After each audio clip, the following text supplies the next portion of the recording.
Hey there! So it's been a little while since I did one of my Star Trek videos, and I wanted to do another one now because a lot of people are talking about Star Trek, what with the 30th anniversary of Star Trek The Next Generation just happening a few weeks ago, and of course, also the new Star Trek series, Discovery, is underway. We've had 5 episodes released so far, so I wanted to talk a little bit about what I think of Discovery so far in this video, which will be another entry in the little sub-series that I have going as a part of Trek Actually, a little something I like to call Not Actually Trek Actually, because I don't script anything, and I barely try. Like I said, Star Trek Discovery is 5 episodes in on its 15-episode series, and this is a pretty good time to take stock of how things are going up to this point, what I like about the show, what I don't really like about the show. And the good news is, from where I sit, is that there's a lot more that I like than that I don't like. So first things first, the good stuff. The show looks fantastic. The way it's shot, the set design, the special effects, the aesthetic of the show, the music, it feels very cinematic. It feels more cinematic than any other Star Trek TV show has felt to this point, which is a big, big plus in my book. It definitely has adopted a lot of the look and the style of the new Trek movies, the J.J. Abrams sort of Kelvinverse Trek movies, and applied it to this series, and to me that's a good thing. I think the set design is terrific. I like the costumes, I like the makeup. To me, this is the sort of thing that Star Trek as a franchise has needed to do for some time, and it did it already in the movies. One of the things that I said in favor of the J.J. Abrams Star Trek movie when it came out was that it really feels, for the first time since Star Trek the Motion Picture, it really feels like it gives Star Trek a fresh coat of paint. You know, it feels like something new and something fresh. And Star Trek Discovery, I think, continues moving in that direction. It feels like giving Star Trek a fresh coat of paint. It's doing something really, really different. It's doing something that really livens it up and takes it in a slightly different direction and doesn't just feel like a new group of people doing basically the same thing that the last group of people did, only with a little bit of tweaking of the premise, you know, or with just different types of aliens under the lumpy makeup. Like it feels like it's trying to do something new with Star Trek. The acting so far has been terrific. Sonequa Martin Green as Michael Burnham has been terrific, and they have really given her some things to play. Like, she's not just a blank slate. She's not just a cipher. She has her own unique character, her own unique values that occasionally cause her to act in ways that aren't very becoming of a Starfleet officer. Like in the pilot episode, or I guess the 2-part pilot, where she commits mutiny. You know, she draws a phaser against her own crew members because she really, really believes that she's right and that what she's doing is for the best. You know, she wants to avoid this terrible conflict, and she thinks she knows how to do it. And she suffers the consequences for that. That's a very un-Starfleet move, but at the same time, it's rooted in her values and in her concern for her crew.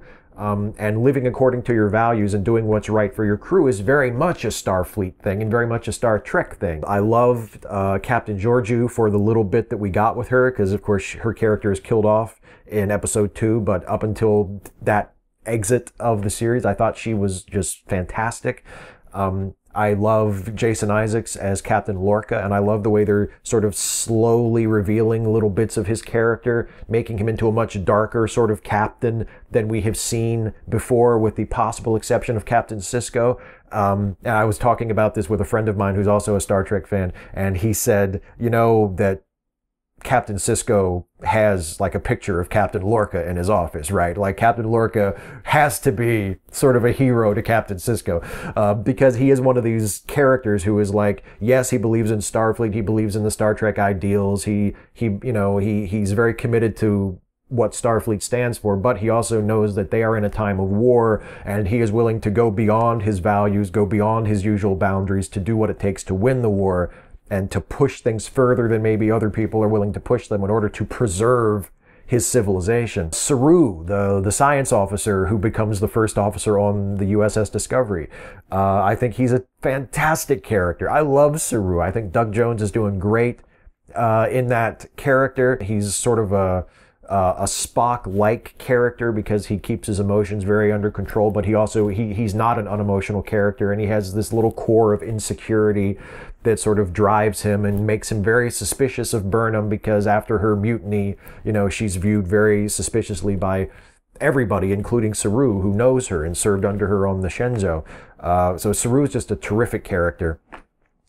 Tilly, Cadet Tilly, how can you not love her? And by the way, congratulations to Mary Wiseman, who plays Cadet Tilly, for getting to drop the first F-bomb in Star Trek history in episode 5, Choose Your Pain. She got to say the first F-bomb in Star Trek history, followed soon up by Anthony Rapp playing the engineer Paul Stamets, who got to say the second F-bomb in Star Trek history just in the very next line. So congratulations, you folks, for saying the first F-bombs in Star Trek history. And I mean that. I think I'm a fan of the F-word when used correctly, when used judiciously, and I think that was a good way to use it. They were expressing their enthusiasm. I've enjoyed where the story has gone so far. Again, it's a departure in terms of Star Trek because it is paced and plotted very much like we've come to expect from a Netflix show, where each episode is like a chapter in a longer story as opposed to a rigidly sort of self-contained episode.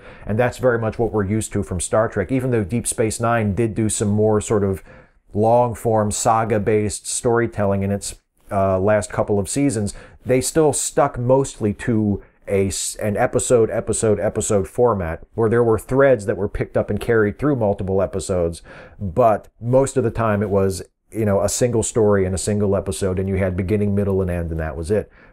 In Discovery, the episodes feel much more open-ended, and they are much closer to analogous to chapters in a book as opposed to short stories, interconnected short stories.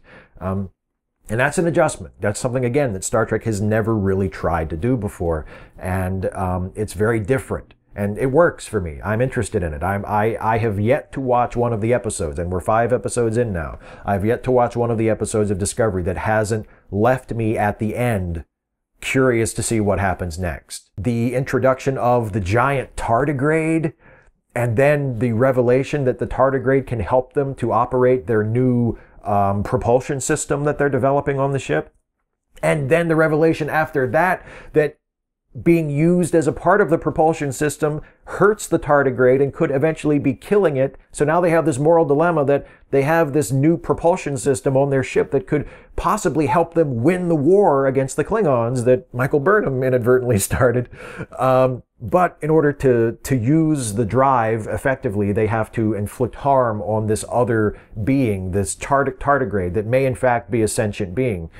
It's just a classic Star Trek moral dilemma, and the reaction of our heroes, of Commander Burnham, particularly of Michael Burnham, in being incredibly conflicted about this, and eventually taking the stand and saying we shouldn't be doing this, and eventually Stamets also coming around to that and saying this is wrong, we can't exploit this creature that way, and then Stamets himself actually taking it upon himself to try to operate the machine at great personal risk. And that is classic Star Trek hero stuff. I know that the writers, the producers of this series are trying very hard to do something different, to do something that Star Trek has never quite done before, but there is also a core of this show and a core of these characters that is classic Star Trek. These are people with values, with ethical systems that they cling to, that they hold to with great conviction, that they strongly feel are representative of the right way to live and the right way to conduct themselves and the right way to carry out their missions. But they keep butting up against these situations that challenge those ethics, that force them to ask, are my ethics good enough for this? Should I do what my ethical system tells me I should do, or should I go beyond that system and do something that I might consider unethical, but for a greater good, because it will save lives, or because it will shorten a war, or things like that? That's classic Star Trek. Those are some of the good things about the show. Some of the not so good things, or some of the things that have me scratching my head, it's mostly just superficial stuff, honestly. I haven't found any serious, fundamental problems with the show yet that threaten my enjoyment of it or threaten my appreciation of it.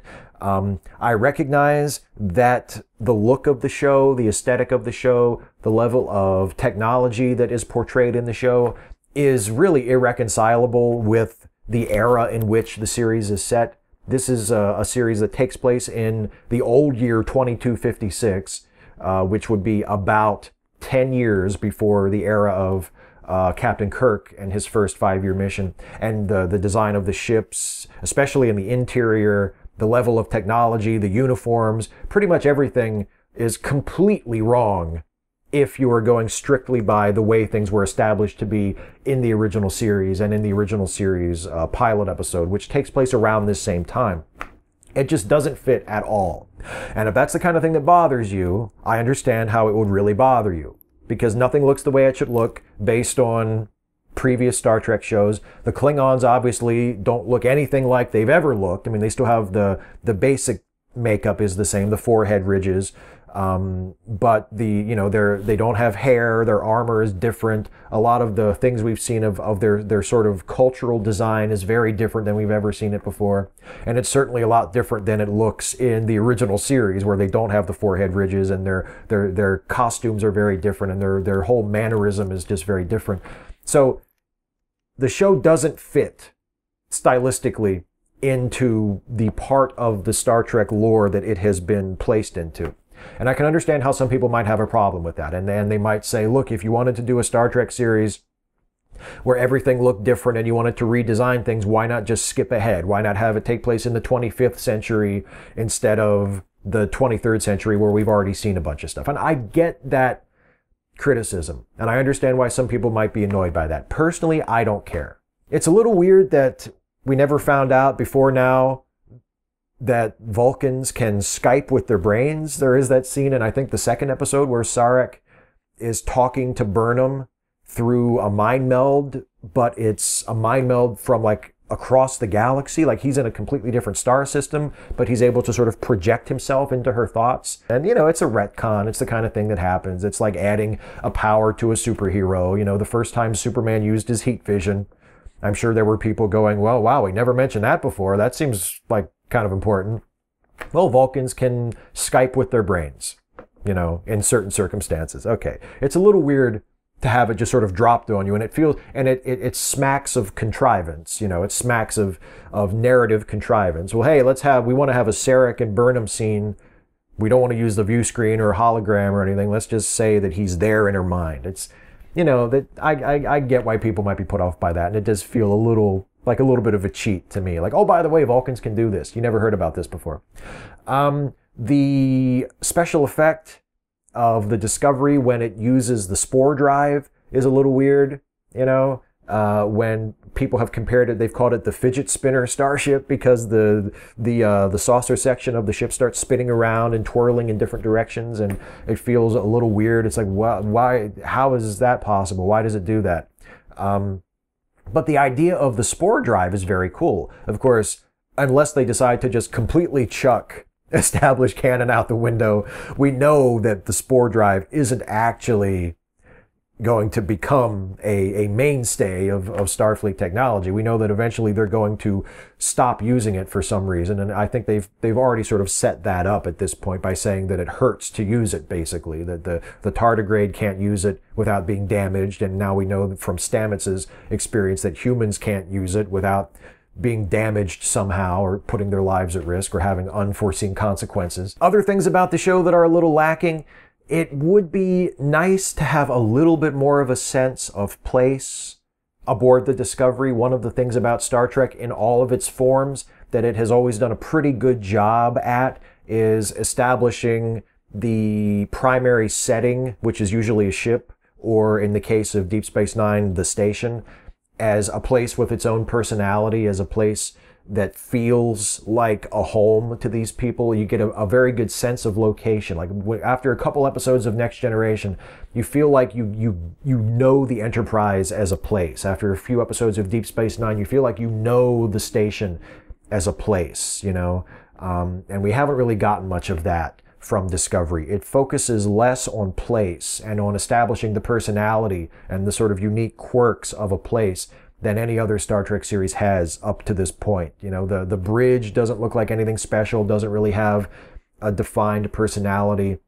In fact, at this point, I'm not sure I could pick the Discovery's bridge and the Shenzhou's bridge apart from each other. You know what I mean? They just, neither one of them made a very strong impression on me. The supporting cast has not been fleshed out as much as we've come to expect from the Next Generation era shows. I mean, we've gotten to know Burnham, we've gotten to know Captain Lorca, we've gotten to know Saru and Stamets and Tilly, but there are a lot of people in the background who are doing important jobs on the ship, you know, who are at tactical or at the helm of the bridge, and we have no idea who they are. We have no, other than maybe catching their name here and there, we have no idea who they are as people, and that feels a little strange too for a Star Trek show. But again, some of that might just be the fact that this show wants to do something different. It doesn't center on the captain. It centers on Burnham, who was a first officer and now is just completely without a commission because she was court-martialed. Saru and Captain Lorca are very important characters, but we interact with them mostly not on the bridge, but in other settings. And these are things that just make Discovery feel like a very different kind of Star Trek show, which I already said I think is a good thing. But it does mean that it's lacking in certain characteristics that I like about Star Trek, that make it feel, you know, homey. If you're the kind of person that comes to Star Trek looking for comfort food, then Discovery probably hasn't been for you so far. If you look at Star Trek as something like it's a warm blanket that you wrap around yourself and it makes you feel good and it shows you an optimistic future, and that's what you're there for, and you're not really interested in anything else, then I can understand not liking Discovery. But so far, I like it. It has fascinated me, it has entertained me, it has presented me with interesting characters, having to make difficult choices. It's shown me some interesting technology. It's shown me a wonderfully designed, wonderfully shot world, even though I do wish we could get to know a little bit more of it. And I think so far, so good for Star Trek Discovery. We have 10 episodes left to go. 4 of which we will see this year, and then there'll be a hiatus, and it'll come back in 2018 and show us the latter half of the season. Congratulations to CBS for giving me a show good enough that I will continue to subscribe to your bullshit all-access streaming service until the last episode of Discovery, at which point I will most likely cancel my subscription. But congratulations for getting my money from September to the end of the series. I think you've done a good job. You've given me a show that is good enough that I can justify paying an extra $10 a month to watch the show. You basically got me to buy Star Trek on pay-per-view. It's good enough that I am willing to buy Star Trek on pay-per-view. And that to me is a compliment to you, CBS, and to the producers of Star Trek Discovery. I never thought I would be buying Star Trek on pay-per-view, but essentially that's what I'm doing. And so far, it's worth it.